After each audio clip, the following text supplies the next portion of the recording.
So without further ado, I'd like to introduce our first panelist, Kimi Kimani, who was Apprentice of the Year 2020 at the Bame Apprenticeship Awards. So I'm going to hand over to you. Kimi, good morning. Morning. Hi, I'm Kimi Kimani. I was Bame Apprentice of the Year last year. I did a business ed administration qualification. I work at Milton Keynes College. I'm a student engagement coach, and I'm also a content creator. Thank you so much, Kimi. So in terms of today and, everything you've been doing since you started your apprenticeship, what's the one thing that you'd like to say about your journey? Doing an apprenticeship, because I didn't know my role was an apprenticeship. So I had a lot of misconceptions about it in the beginning. So I only found out it was an apprenticeship after I got the role. And all they said about it was I'll be studying beside my role. So I'm not sure if I would have applied prior if I had known. But throughout the journey, it was actually the best thing that ever happened because I had so much on-job support and I really enjoyed some of the projects I had within my apprenticeship. So it was definitely an unexpected little joy almost. Fantastic. And you're quite the superstar, aren't you? Yeah. 165,000 followers on YouTube, is it? Just about that, yeah. I would call it superstar. So talk us through how you sort of got involved in your journey on creating your own brand on YouTube and building that following. I think for a long time, I'd always been interested in something more on the creative side. And I think everyone makes little videos around the house when they think no one's watching. But I was actually brave enough to just click upload and put it online. And then, because I currently make videos with my partner, I think because he had such a high interest in the creative side of things as well, it just became such a natural thing. It was meant to be like a travel channel, but we only ever uploaded one travel video throughout the whole thing. So we just take it as it goes, really. But we really enjoy it because we get to discuss important issues that matter to the both of us. And we also get to give advice to young people. So we really enjoy it. And how long has it taken you to sort of reach that level of engagement? We've been doing it for about 3 years now, I think. Wow. Yeah. It's a long time to us, but not very long to some people. Okay. And do you ever get stopped in the street and ask for an autograph? It's random, it's rare, but it happens sometimes. I think it's mainly online. A lot of people just kind of flood you with DMs and stuff like that, and especially because of Corona, I think the mask kind of helps a little bit. But no, a lot of people are going to recognize me in the first place. Brilliant, fantastic. So Steve from EEVT has asked a question. How did the Bame Apprenticeship Awards change your life, or has it changed your life? Yeah, it has. I think my college have been very excited about it. They've asked me to get involved in a lot of projects that were a bit higher up, which is great. And they've actually hired an EDI manager for equality and diversity. And because of that, I'm able to kind of chime in on those meetings and give opinions, which is something I actually did within my apprenticeship anyway. I was looking at the diversity levels at the college and try and find how we can level out the diversity of the staff to match the students. So it's great that now I've won that, they're able to kind of let me sit in on higher level meetings. Okay. And just coming back to I want to bring things back to apprenticeships now, because obviously a lot of the people here today are here because they want to learn more about the apprenticeship journey and how they can get involved in that. What do you think are barriers to apprenticeships right now for young people? I think misconceptions mainly, because I've spoken to quite a lot of students who are interested in doing apprenticeships and students who had never considered apprenticeships. And a lot of them, it's just the misconceptions around it. They actually have no knowledge around what apprenticeships are, what they offer, and how many different sectors actually offer apprenticeships. And there's not a lot of people actually talking to students about it. Okay, brilliant. Well, Kimi, is there anything else you want to say before I introduce the rest of our panel for this afternoon session? No, I think the rest are so good. They're going to cover everything I didn't cover now. All right, brilliant. So what I'm going to do is, guys, I'm going to introduce allow you all to introduce yourself, and then we're going to go back onto the questions. Is that okay? So at the moment, Hema, you're top of my screen, so I'm going to give you the spotlight now to introduce yourself. Perfect, thank you. Hi everyone, I'm Hema Gale, and I've just completed my Level 4 Business Admin Apprenticeship at West Midlands Combined Authority. Okay, and Sama, you're next. Hi everyone, my name is Sama Rafiq and I am a Level 3 Business Administration Apprentice at Coca-Cola European Partners. And Hader. Hi everyone, my name's Hader Ali and I'm a Management Accounting Apprentice at Rolls-Royce, currently doing a Level 7 qualification called SEMA. Cool. Hader, where did you find out about your apprenticeship? So my apprenticeship kind of insight actually came from two Rolls-Royce apprentices who delivered an assembly at my sixth form.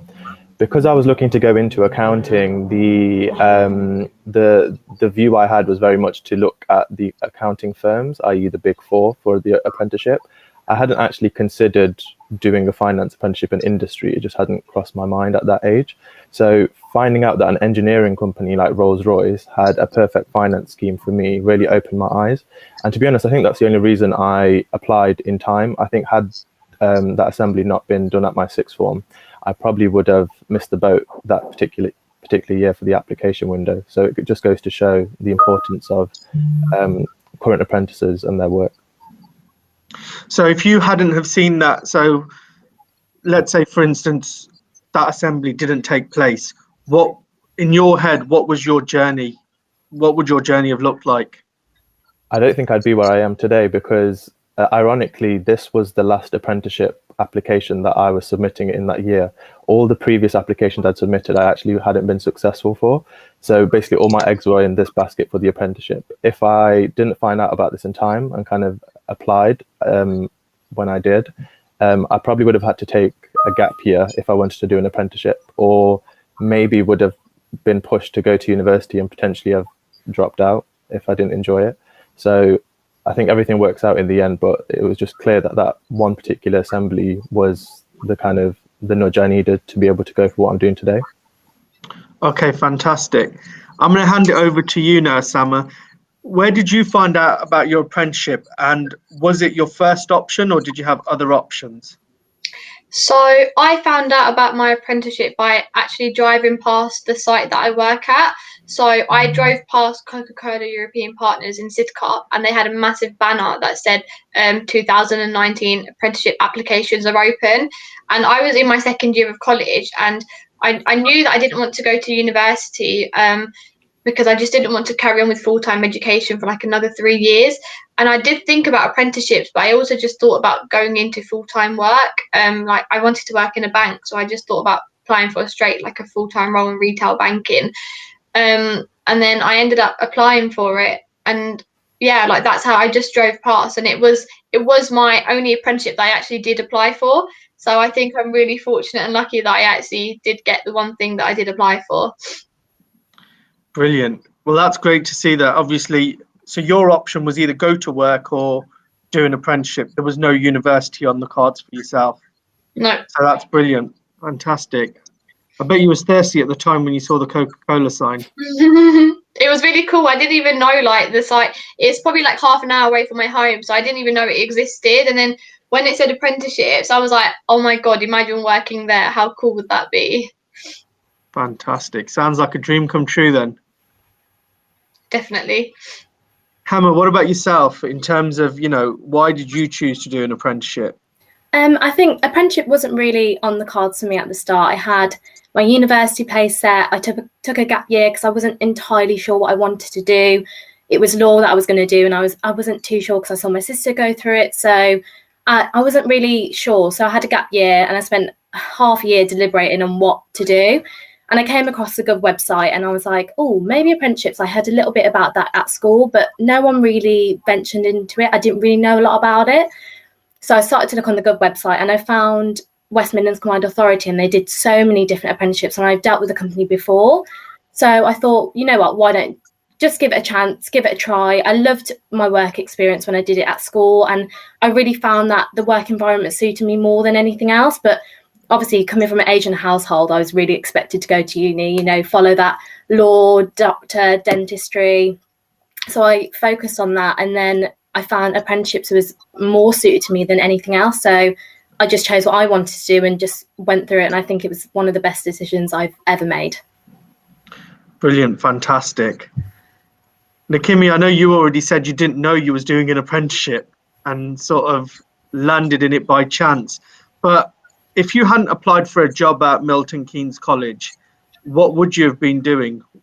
I was in acting school when I applied, and I was doing dance. So I think I would have focused more on that route. But I also applied because the college is quite close, and I've always wanted to work in the education sector.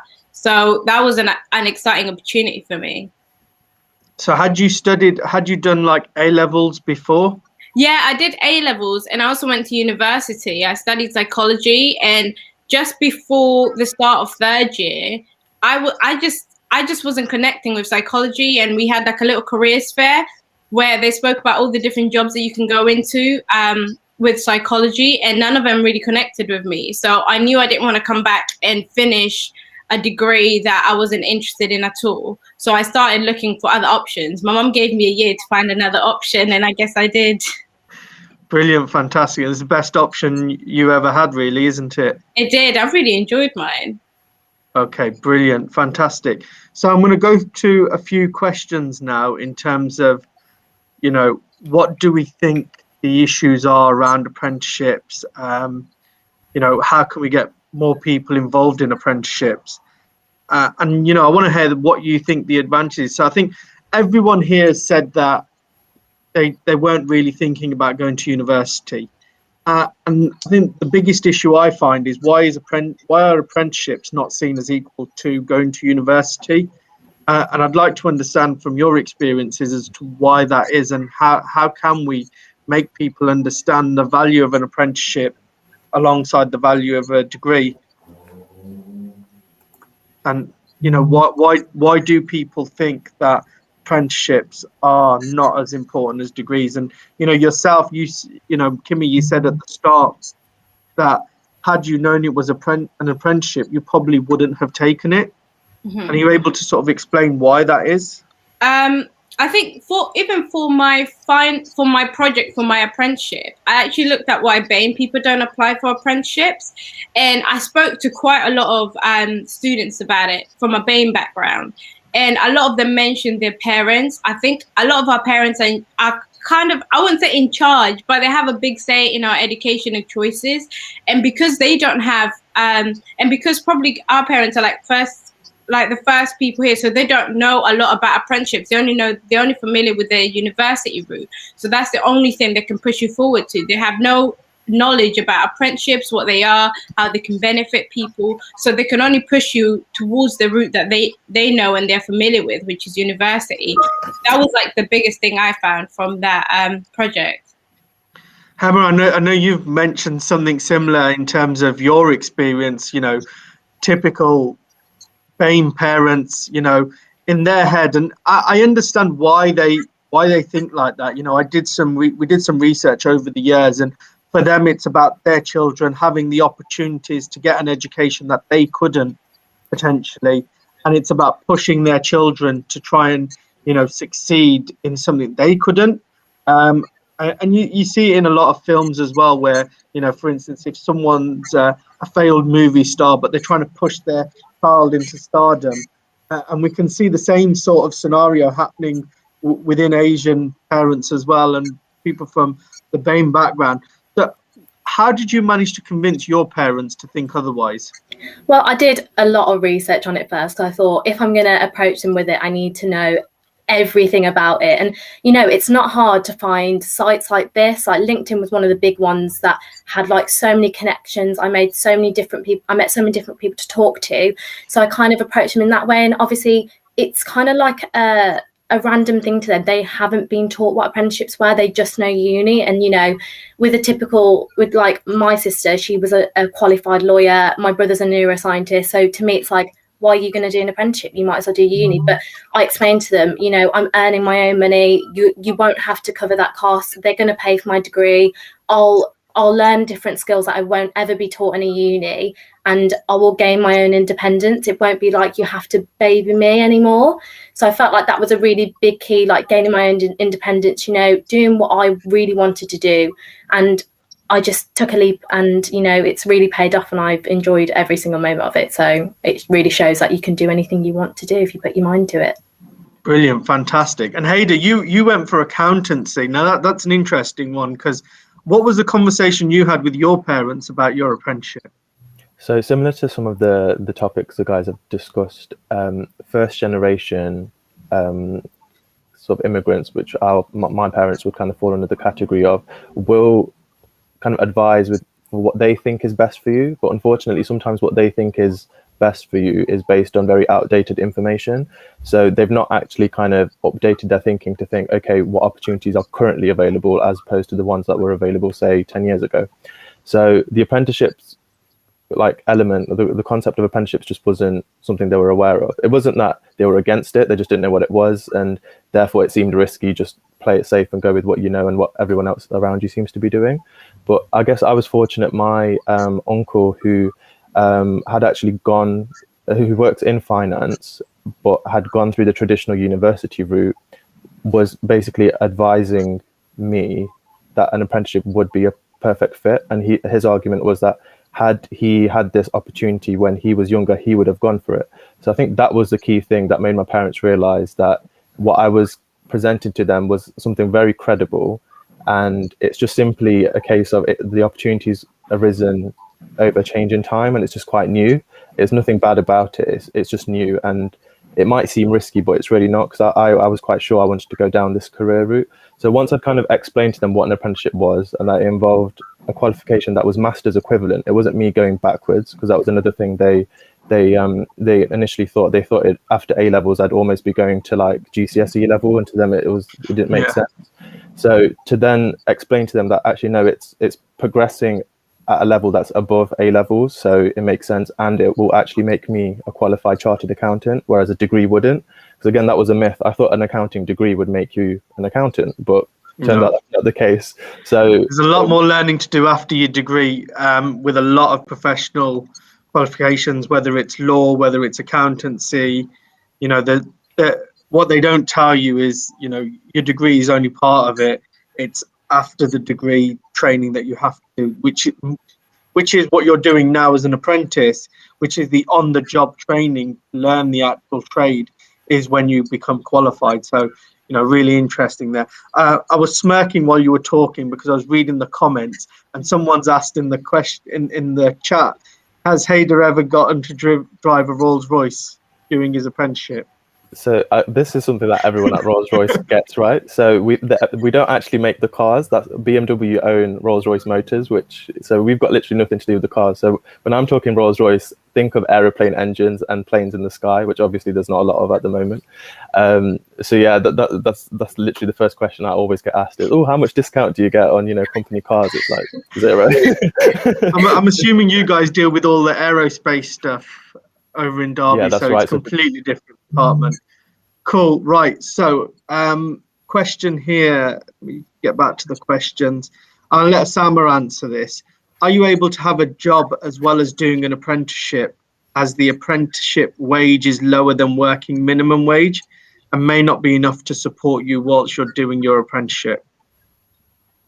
Yeah, so personally for me, I'm not on the apprenticeship wage. I'm on a salary, and a really good salary for somebody my age doing an apprenticeship. So I'm lucky to like pay for all of my own things myself with my own salary. And while I'm doing that, I work a full-time job, and I work a full-time role. So I think another thing that people just assume is that apprentices just get like the stuff that no one wants to do. But luckily where I work, I get given a full-time job, and I'm learning a role while earning a really, really good salary, and obviously working towards a qualification. I think that's an interesting point. It's a massive myth that, you know, all apprentices get paid the minimum apprentice wage, when actually nowadays the way apprenticeships are working, you are actually getting paid a decent wage while getting your education and training paid for by your employer, which is fantastic to see. You know, the minimum apprentice wage is there and has been set. alongside the national minimum wage, but it doesn't necessarily mean that if you join an apprenticeship, you'll be getting paid the minimum wage. So thanks for that, Sama. So I think someone's asked here, would you recommend an apprenticeship over university from a work experience standpoint? Like if you wanted to go straight into work after college, would you recommend it? So I think we've sort of touched on that, haven't we? We've talked about the fact that an apprenticeship is working while training and getting experience. So it's everything in one, whereas actually going to do a degree is just learning. So I think we've only got about 15 minutes left of our session, and I'm sure we could sit and talk all day long about apprenticeships. So I'm going to sort of go around my screen. I'd say go around the table or go around the room, but we have to use new terminology now that we're online. So I'm going to go around my screen, and I'm going to ask you guys a few of questions that I've prepared today. And I just want some quick, short, sharp answers. So I think the one thing I want to ask you guys is, what advice would you give someone leaving school right now? And I'm going to start with Kimmy. Oh, I knew that was going to come to me. I'd say explore all your options. I think there's a lot of different options out there, and you just have to find the one that suits you best, because the education route isn't for everyone. I mean, like doing your A-levels, going to university, that's not for everyone. And a lot of people have found that out the hard way after going and then having to drop out. So it's always good to have a think and explore all your options first, and see, depending on what career you want, see what all the routes to get to that career are, and assess which one works best for you. Brilliant, fantastic. Hema? My advice would be, obviously, to explore all options and to don't limit yourself. And your opinion counts the most on this, because it will only be you in this situation. Obviously, you can get advice off so many people, but at the end of the day, you're the one that's going to live through it. And if you're going to be unhappy in a university degree and, it may strain on your mental health, please don't do that. Do whatever makes you happy, because this is going to be your life at the end of the day. So. Okay, brilliant. So I just want to say, we're not bashing university here. It's not about. No. I'm not saying you. I'm just saying in general for those listeners that are here today. Today's session is not about saying university is bad. University is fantastic. It works for a lot of people. What we want to try and put across is the fact that a university route and an apprenticeship route should be seen as equal. Yeah. And actually, for some people, going to university is fantastic because they are quite studious. They like, to study and read books, and, that's just the way they're wired. And some people are wired completely differently. They hate studying, they can't study, and they are all about, working on the job. So today is about understanding who you are as an individual. So it could be that everything we're talking about today might not apply to you. You may want to go down the university route, and that's fine, and there's nothing wrong with that as well. So I just wanted to sort of provide a balanced argument on that, while I know sort of that there's a lot of different views on what route you choose, but I think it's fair to say both have opportunities, but it's about understanding what you want as an individual. And I think Kimmy hit on that, and Hema obviously hit on it as well, in terms of look at what you want to do as an individual, as opposed to what's out there and what people are telling you. Only you know what you want to do as an individual. Haida, I'm going to ask you a question now. Someone's put here, what does an apprentice would do? So what would someone do with dyslexia? So how would an apprentice manage if they were sort of dyslexic? What sort of support would you say is available for apprentices? And anyone else who thinks they can answer this one, jump in.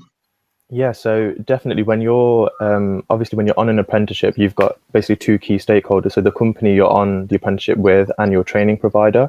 So as long as you clearly communicate that additional support that you need, your training provider can help you to make sure that whilst you're progressing through the apprenticeship, you feel supported and you've got any extra help, resource or time that you may feel that you need to be allocated. For example, in exams, you might be eligible for extra time. So like make sure you clearly communicate those requirements for yourself. And same with your employer, that they'll be working sort of in partnership with your training provider to make sure that you feel supported. So on your actual placements, if you feel that you need additional support and help and training, then they can always provide that to you. So that's never an issue. Brilliant, fantastic. Does anyone else want to say anything about, learning difficulties and how they can get support from their training providers and employers?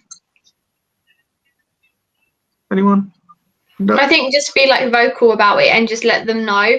And once you let somebody know, whether it's like your manager or your development coach or anybody, they're definitely going to be there to help you out with any sort of support that they can give you.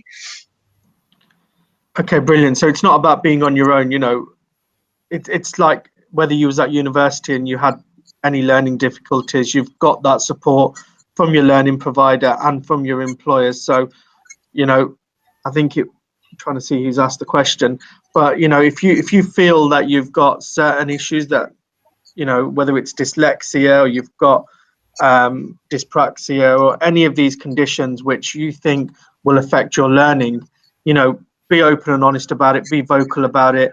There are discrimination rules out there to stop people discriminating against you.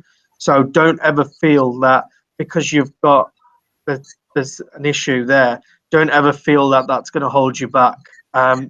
Make a point about it and get the support, because there's a lot of support from your learning provider. There'll be support from your employer. Go out and get that support. Don't suffer alone, because that doesn't help anyone. So, next question. I'm going to go to Hema on this. What is the greatest advantage of an apprenticeship, in your opinion? The greatest advantage of the apprenticeship, I think, would be the 3-in-1, the earning, the learning, and obviously the work experience you gain from that. Because at the end of this, you may be offered a permanent position there. And I feel like some uni students afterwards, like interns and trying to get internships, are very hard to get. So it's a great way to put you foot through the door and get a place within there. Summer? I would literally say the same. I think also something that's really great about an apprenticeship is like the opportunities as well, and the chance to like network with people from inside your organisation at all different levels and also outside of your organisation, and seeing what other people do, different routes that everyone does. I think it's just really, really good. Okay, I've got some questions here, so I'm going to jump onto them. I've got a question from Luke. I'm studying motor vehicle on my second year and I'm soon going to be going into an apprenticeship. I'm worried that I won't fit into the intense workshop environment. Any tips? Anyone got any tips? I don't mind taking it on. So Rolls-Royce obviously does a lot of engineering apprenticeships as well. So the thing is, if you're transitioning from an environment where you've been studying full-time, you'll still have that element built within your apprenticeship. But then I guess with the workshop side of things, it's something, again, that will just come with experience. So initially it will feel like a bit of a shift going from full-time learning to kind of a split between practical and learning. But you soon realize how quickly you adapt to the kind of the requirements of the apprenticeship. And you'll find that you'll actually enjoy it a lot more because you can apply what you're learning about in your workshop kind of environment too. Okay. And I think just generally, like I said, like we said previously, that there is a lot of support out there. So don't feel like when you're going into an apprenticeship that you won't have the support and you'll be there on your own. There'll be a lot of other people in the same position as you, and you've just got to go out there and reach out for that support. I've got another well-being something. Okay, this is an interesting one, and I think you'll all be able to relate to this. While being subject to government restrictions and working from home becoming the new norm, do you think this will affect apprenticeships negatively, as it has with my full-time apprenticeship this year? So, how do you think the pandemic has impacted apprenticeships in general, and your own experience of the pandemic? I'll start with Kimmy on this. Oh, good question. I think because I work at a college, we've seen quite a few students who are really worried about their apprenticeships because a lot of them had applied for a few roles. And I think what we've seen is a lot of small companies just close their apprenticeship opportunities simply because they have to try and focus on the other employees that they have on the company. But a lot of larger companies are still taking on apprentices, and that learning is just going to be just like at home learning, where they just log in and have like a Teams group where they do the online learning with their apprenticeship mentor. So I think from just the student perspective, we've just seen it affect quite a lot of small businesses just because it's been a lot harder for them. Anyone else got anything to say on that topic?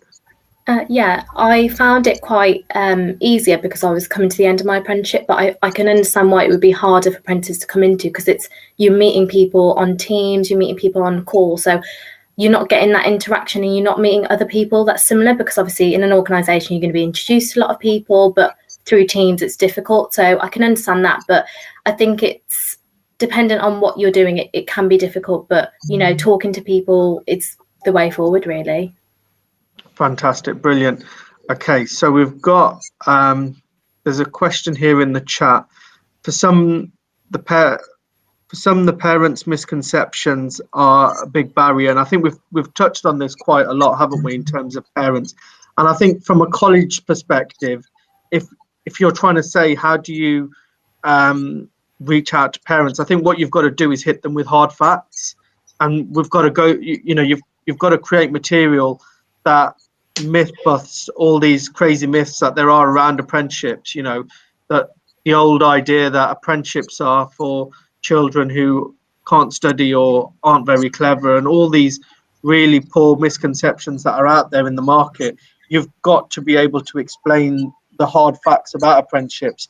It is training while you're working, it is paid training, it isn't costing you anything, and there is qualifications that you will gain at the end of it. So I think, just coming back to Arv, who's asked this question, how do you make parents see the value in apprenticeships? You've got to hit them with the benefits, and the benefits are endless. So if you can get the message of what those benefits are over to the parents, then I think you're on a win-win there.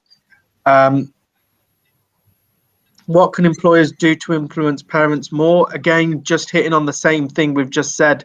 You've got to tell them the benefits. You've got to, with the increase of degree apprenticeships, people, apprentices going on an apprenticeship will leave with a degree. They're going to leave with a qualification, and that holds the same weight as what the same qualification they would have got had they gone to university. So I think that's, as Hader mentioned, when Hader finishes his apprenticeship, he will be a fully qualified chartered accountant. You do not get that when you go to university. You still have to go and join a firm and then become qualified as an accountant. How can employers access parents, though? Would an insight day for them work? Yeah, definitely. I mean, we're working on a new project about that. So drop me an email. I'll put my email in the chat box and we can have a chat further. Just coming back to the questions, I can see we're running out of time. So a thing I want to ask you all, and I'll let you take it in turns, is what has been the highlight of your apprenticeship so far? So I'll start with Sama on that one. It's hard to choose one, but I think probably winning my apprenticeship award last year, I think that was just like a really, really great achievement. And to think 1 year into my career, I won an award, that it's just like a feeling I can't even describe. I think that's just been really, really great, and something that I'm proud of and that I can always have, for me to look back on and think, oh yeah, look, my hard work got recognised and I won an award. I think it's something that you won't ever really believe it. I think it still feels like a dream. Brilliant, fantastic. Hema?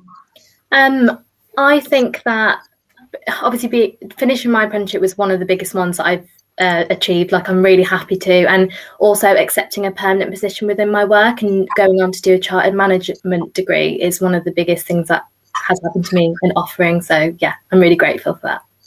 Brilliant, fantastic. Well, it's great to see that you've started off your apprenticeship, and now you're going on to do your chartered management degree, which is really important to see. You know, those progression opportunities aren't always there for everyone. So huge congratulations on that. Hader, yourself?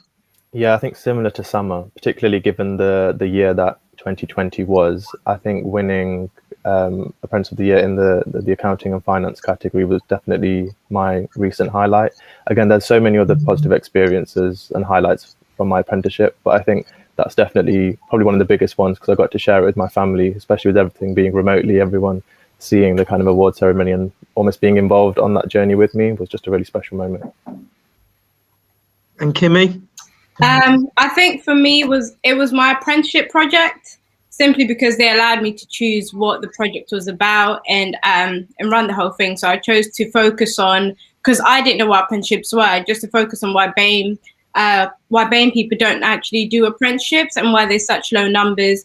And once I started going into it, I started diving into some deeper issues around diversity at the college, and he allowed me to tackle quite important issues in the college around recruitment and little things like that.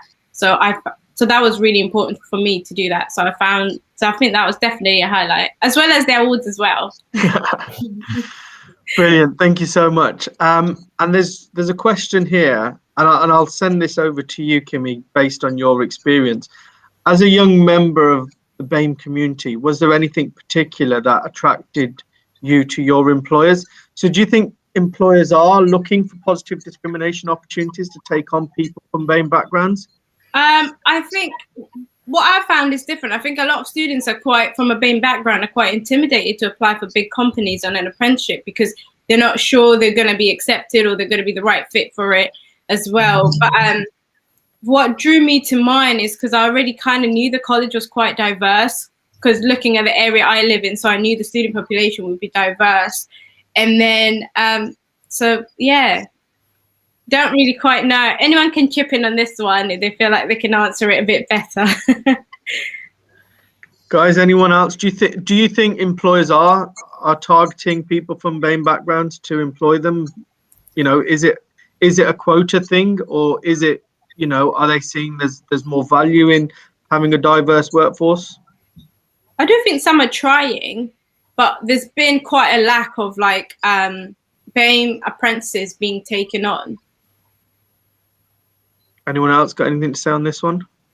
I don't mind adding. So I was going to say, I've not personally experienced the concept of like the quota and the positive discrimination, but I'd say that similar to what Kimmy said, people from Bame backgrounds tend to be more reluctant to put themselves forward, and they typically undervalue their own value, you know, to a company. So I feel like we just need to encourage more people to apply, but then also to bridge the gap between those who are applying and those who are getting accepted, because I think that's another issue.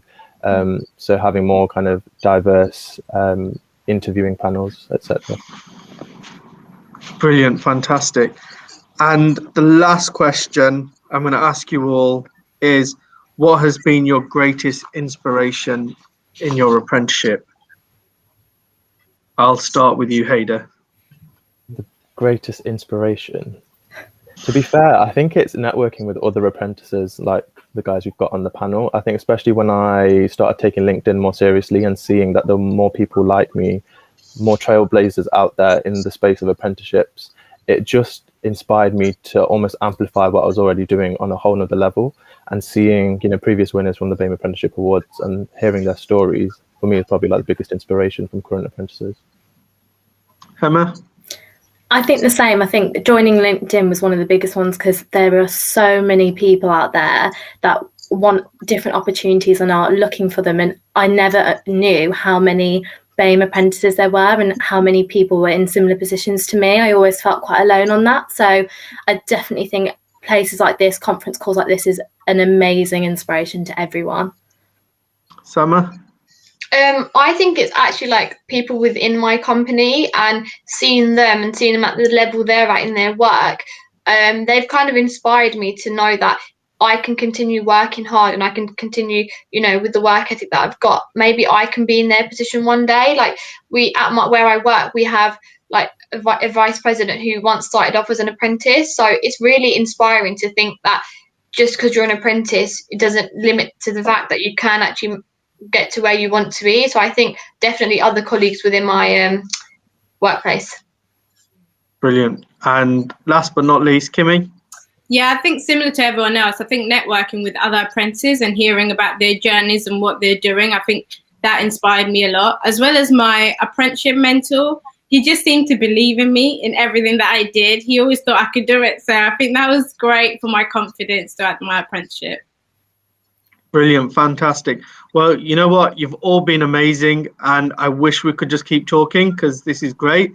But unfortunately, we need to move on to the next session.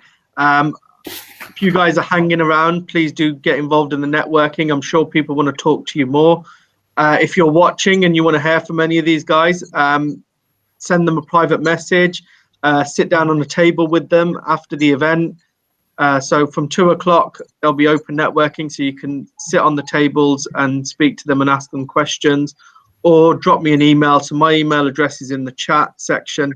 Feel free to drop me an email, and I'm sure we're going to have another event similar to this very soon. Thank you, guys. And the next session will start straight away, so there'll be a bit of a delay, and then we'll move on to the next session. So don't go anywhere. Thank you so much. Thank you. Thank you. Thank you. Bye. Bye.